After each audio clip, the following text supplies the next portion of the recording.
Hi, I'm Holly Haggerty, and I'm here on behalf of Robotic Parking Systems and the Commercial Real Estate Women of Tampa Bay CREW to talk about sustainable practices in the commercial real estate industry. And I am so happy today to be joined by Christopher Baglino and Kasia Ostrowski of Gensler. Welcome, both of you. Thank you so much for joining me. Thank you so much for your invitation. It's an honor for us. Wonderful. Well, listen, I'd like to start out with both of you just introducing yourselves and your company. So Christopher, why don't we start it off with you? Hi, I'm Christopher Baglino. Thank you, Holly, for the invitation to speak with you today. I'm a senior associate here at Gensler and a studio director in our Gensler Tampa office. My focus in the firm is leading our workplace practice areas for our Tampa office. Wonderful. And Kasia? Well, my name is Kasia Ostrowski, and I have been with Gensler for over 16 years now. I'm a senior associate and a design director leading our workplace projects. Wonderful. All right, so tell me what... Yeah, a little bit more about Gensler. We're an architectural design firm that is founded by Art Gensler in 1965. We're a global design firm with 53 offices globally. We have 2 offices here in Florida, Tampa and Miami, supporting the state of Florida. Oh, that is wonderful. And tell me, why is sustainability important to Gensler? Well, Gensler as a firm uses the term resilience instead of sustainability. We maintain that resilience includes sustainability, well-being, and longevity.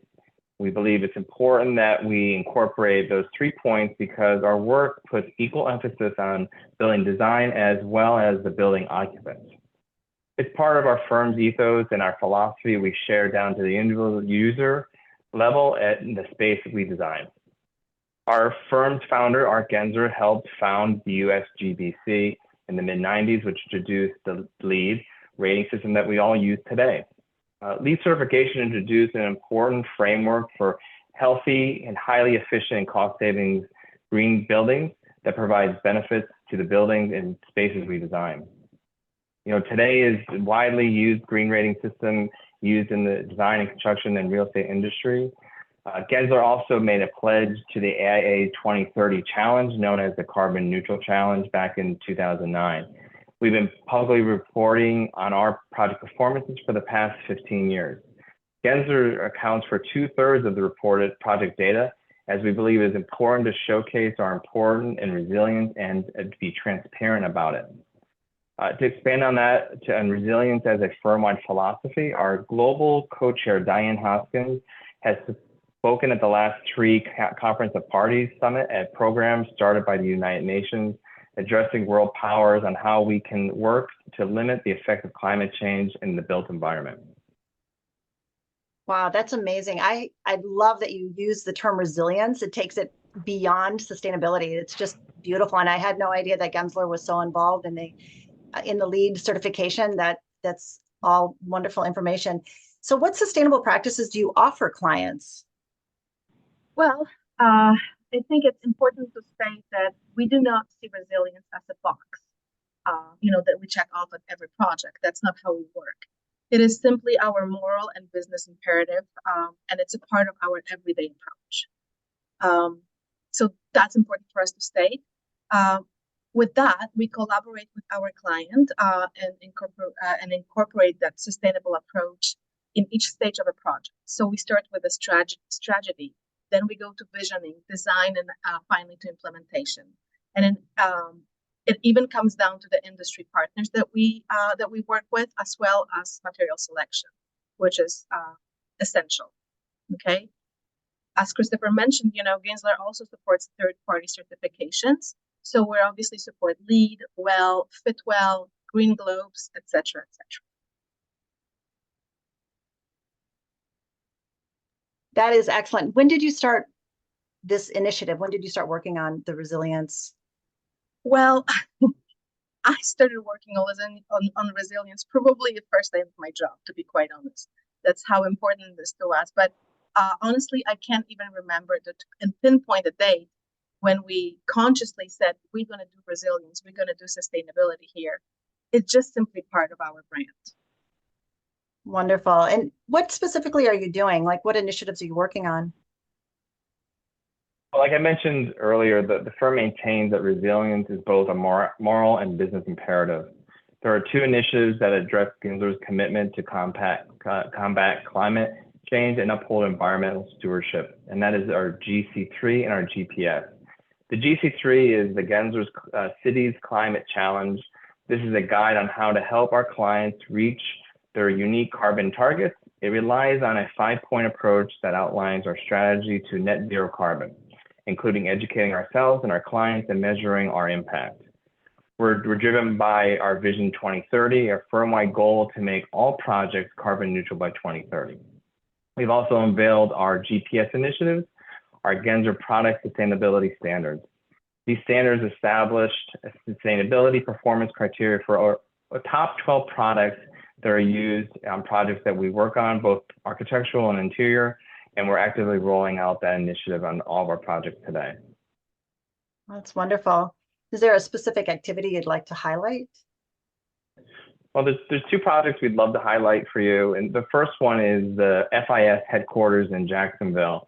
It is a proof positive in design for resilience. We partnered with our client Heinz and FIS, who insisted on incorporating sustainability as a priority to their project.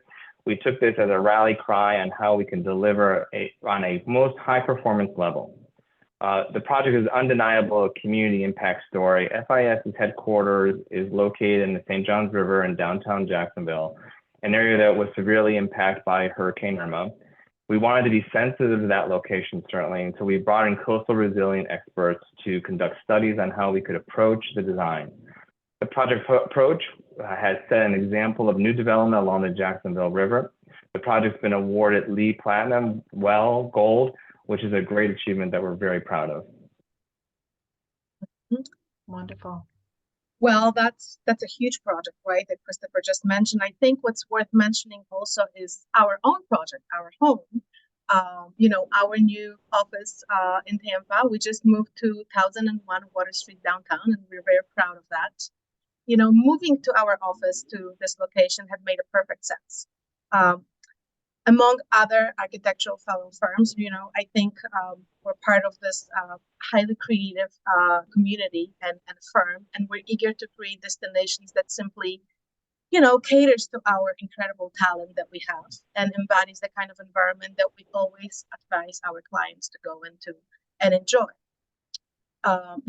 Gensler had led the industry in its focus and research on the future of the city. So where the resilience, where the resilient design, walkability, mixed-use districts were simply essential, and the Water Street Tampa provides that. So, as the world's first WELL pre-certified district, LEED certified district, it basically encapsulates our idea of resilience and prioritize building and the well-being of the people within it, which is really important. We also, used our material selections was totally driven by the Green Material Initiative. We called it GPS. It's called Gensler Product Sustainability Standards. So every single piece of any material that you see, it's going to be picked with that in mind. We also walking the talk with GC3, which is pursuing net zero certification for this emission from construction and operation, and then offset a carbon neutral footprint. And we're still settling into the space. Move takes a while, but we actually would love to invite you and other CREW fellow friends to come and perhaps take a tour and enjoy the space. And was thinking that we also have our colleague Chuck Berg who happened to be our resilience practice area leader for Southeast region. We could absolutely have a roundtable around that and really hear from him what are the newest trends and newest findings are in that area of interest.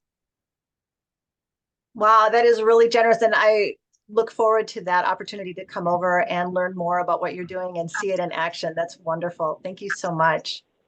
Well, I want to just thank both of you today. Was there anything else you'd like to add? The whole purpose of this is to talk to to individuals from companies that are working very hard on sustainability and resilience, and to inspire others to do the same. Is there anything you would like to add before we end off? I actually would like to do that. I think it's really important because some people feel maybe not so comfortable talking about this subject, but every little step helps. And but one thing is important to remember: we got to be strategic when you approach that subject. Every single client has a different starting point, and we should be very respecting that that moment. And to be really effective, we need to really have a buy-in from all sorts of levels and from all stakeholders. And something really important when you're getting to any meeting and any conversation with a client, please be prepared and really know their point of view already. Go to their website, take a look at that. There's nothing better by, walking into a room and really speaking their language and making feel good about it and taking this little step by step. And that's what's going to help us, right? Wow, that's good advice for life, actually. That's good. And I think the other thing that we're seeing from our clients, certainly, is this is an important target for them in retaining talent.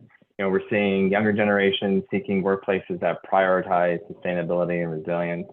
They want to work for companies who share those same values as they do. They want to get more out of people that keep their jobs and see what people want to do with companies. Essentially, they want to walk the talk of values like sustainability.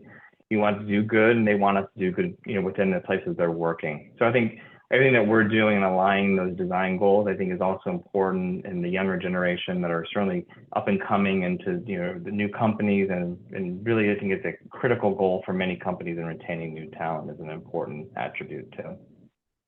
Wonderful. Well, thank you both so much, and I look forward to seeing you both on Water Street. Please do come. Thank you so much. Yeah.